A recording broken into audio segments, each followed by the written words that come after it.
use mics because we don't really like mics. Are you fine with that? Okay. If you can't hear us, just holler and we'll turn them on. But as you can see, I'm trying to live vicariously through my father. That wasn't planned. Nice though. Well, hello. We are sorry to interrupt the regularly scheduled programming. You will get to see Mike, the main event, here again shortly. We're sorry to steal your thunder, but we have to. You will have the hot seat back soon enough. Don't worry. Most, if not all of you guys have sat through a meeting, a presentation, or a Mike monologue. And you're likely thinking, good grief, if Mike's kids are as long-winded as he is, we are going to be here all day.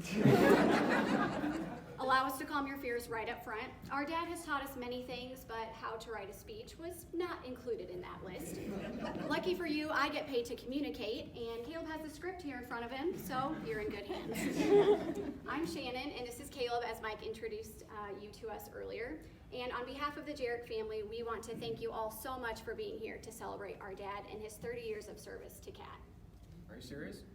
With the lack of hair on his head, I could have thought we were celebrating his retirement. But I don't think you're alone in that, but yeah.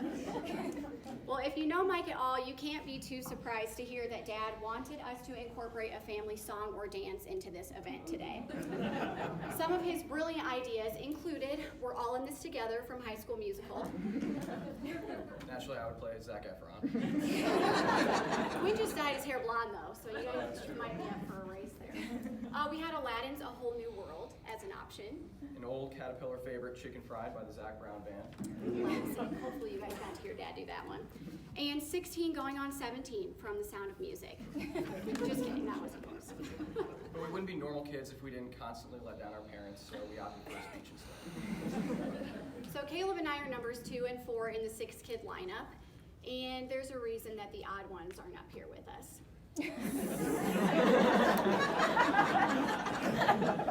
We got Rachel, who works at a lumber yard, so she's intimidated by business casual clothing.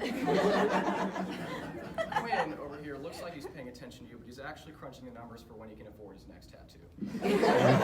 He will show them off to you, so ask him. As the 5th child, Ian's used to being forgotten. Also, he can't even spell his own name, so there's no way he was going to be able to memorize these notes. It's 3 letters, Ian. Seriously. And Maria's adopted. Oh, we said it. Nobody laughed. Okay, we asked her if we could say that joke, so don't worry. She gave us permission. We're terrible siblings. We get it. We did run that one by her, though. So, in all seriousness, Caleb and I are up here speaking on behalf of our whole family, Dad. When we were growing up, we got asked all the time, what does your dad do at work? And honestly, we still get asked that question all the time. Yeah, but do we really know what Dad does, or is he busy secretly dominating the U.S. Open? I mean, we just don't know. If you haven't seen a picture of Andre Agassi, please look it up because, wow, it's amazing.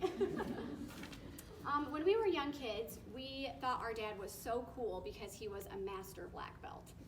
That was until we learned that our dad couldn't do any form of jiu-jitsu or karate. And in fact, if you've ever seen Mike at the gym, 45 minutes of his 1-hour workout are spent trying not to pull every tendon in his leg just to touch his toes. Master black belt? I don't know. It just doesn't jive with me. When Maria was younger and heard the words cat in Dad's work in kidding, Dad quickly became her hero due to her intense love for felines. Unfortunately, this was yet another inaccurate representation of what our father does. He writes songs? Okay, no, but in all seriousness, what does our dad do? Mike has held many titles over the course of his 30 years, and this is what our family has determined he does for work.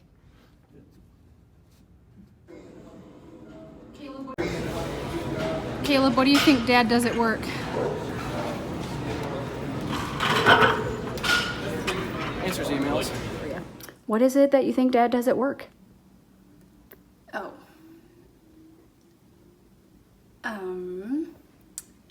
Well, I should know that. Hey, Con, what do you think my dad does for work? Doesn't he like answer emails or something? You filming me? You're not showing this to anybody, right? Hey, Ian, what do you think Dad does for work? Answers emails.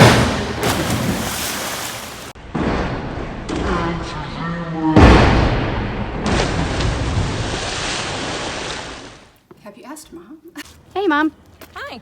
So you know that we're celebrating Dad's 30-year service anniversary. I do. I love that man.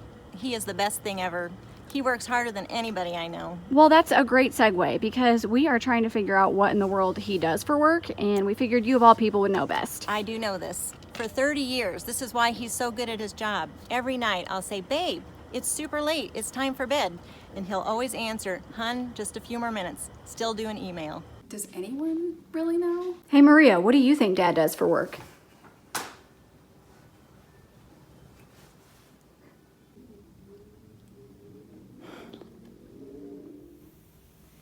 Hey Abe, What?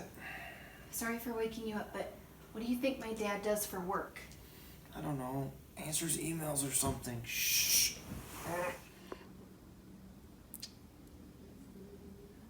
What does Mr. Jirik do for a living again? I'm pretty sure that he just answers emails. It's pretty sure that's what I was told. Right. Right. Yes, he does. Hey Quinn, what do you think Dad does for work? Shannon, I'm in the middle of a game right now. Yeah, I know. Just answer the question.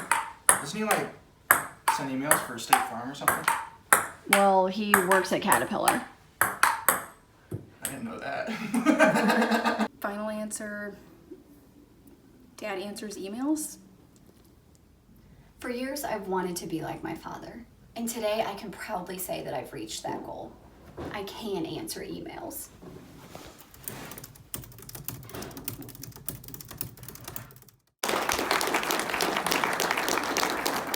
So if you didn't hear, the second part of Quinn's video was we were reminding him that Dad works at Caterpillar, and he goes, "I didn't know that." Kind of hilarious. So, yes, we are so proud of our father for a long, successful career of answering emails.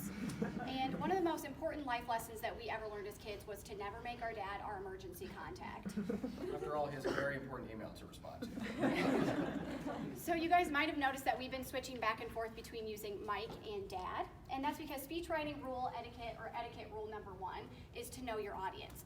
So it might be a little weird for our dad to hear us calling him Mike over and over, and for this crowd of strangers to hear Dad over and over. And we wouldn't want you walking into his office on Monday morning saying, "Hey Dad, wondering if you had gotten around to answering my email." I really hope it happens. I just so It's hard to understand the gravity of 30 years. Dad's been working at Caterpillar since he graduated college. I mean, we're millennials. There's no way we're staying in one job for 30 years. We're in our 20s and we're already ready to retire. Our dad has had many jobs over his last 30 years at CAT, but in every one he has displayed values of hard work, integrity, responsibility, and leadership. But best of all, he's a total goofball who's always down for a good time. Our dad has had to endure stressful jobs and difficult work environments, and he has always done it with grace and humility. Mike is an innovator and an inventor. Living in his house, we learned the valuable lesson there's always a better process for everything. He's an entrepreneur and an engineer at heart. He dreams big and he solves problems. But while work was always important to Dad, the thing that will stay with us forever is how he always put his family first. When the days were hard, he didn't come home carrying the weight of the workday on his shoulders. His attitude never affected our evening or our time together. When he could have let the stress of the workday ruin our night, he never did. Countless nights he would open up his laptop at 10 p.m. or later after all the kids had gone to bed, and he would stay up late working, sometimes up to several hours. As we got older, we'd be up late doing homework with our dad, and we got to enjoy the time that we spent around the table with him. What meant so much to us, though, is he would never disrupt family time with work. He valued the time with his wife and his children more than he did the job. And the importance of family meant so much to him that he initiated the creation of a family mission statement: to love Jesus wholly and to serve others joyfully. You see, the most important thing that Dad has done with his life is not this. It's not 30 years at Caterpillar. The most important thing that he's done with his last 30 years is lead his family in faith. Every day he shows his kids that aspiring for a successful career is good, but it pales in comparison to a relationship with God. In addition to his commitment to family and faith, our dad daily embodies a value of service and love towards people. He has spent years with his best friend, our mom, investing in and mentoring in engaged and married couples. They've also poured into countless couples who are new parents through parenting classes, and he spends every night with a group of senior high school boys. In a workplace culture that praises task-oriented management, his leadership style prioritizes relationships with people. He He values what matters in your lives more than just the 9 to 5 getting things done. And what Mike lacks in height, he makes up in loyalty. We can honestly say that he loves you guys, his coworkers. He values your friendships. He's often coming home and telling us stories about funny things or good times that happened at work. He is truly proud of you and cares about what you care about. He knows that life is more than just work, and he desires to cultivate an environment where his employees and peers feel valued and loved, and most importantly, heard. Dad has taught his children to leave a legacy. He's shown us commitment and taught us how to be accountable. We've learned to be bold and fight for what we know is right, even if it's not the popular opinion. He's shown us how to find joy even when happiness is far away. He has displayed the true meaning of generosity and selflessness. He's taught us how to respect authority even when authority doesn't respect us. He has shown us to work hard, to play harder, and most importantly, to love, to be kind, to spread goodness. And to invest in a Roth IRA. Best life lesson ever. We've all had them since we were 2. No, this is not Dad's retirement party, but when Mike does leave Caterpillar, we know that he will not be remembered by the amount of work he got done, the tasks that he accomplished, the number of people that reported to him, or even the millions of dollars he brought to the company. He will be remembered by the impact that he made on the people that he worked with, the friends that he loved, and the family that he raised. Happy 30 years, Dad. We are proud of you and thankful for you. We love you. Woo!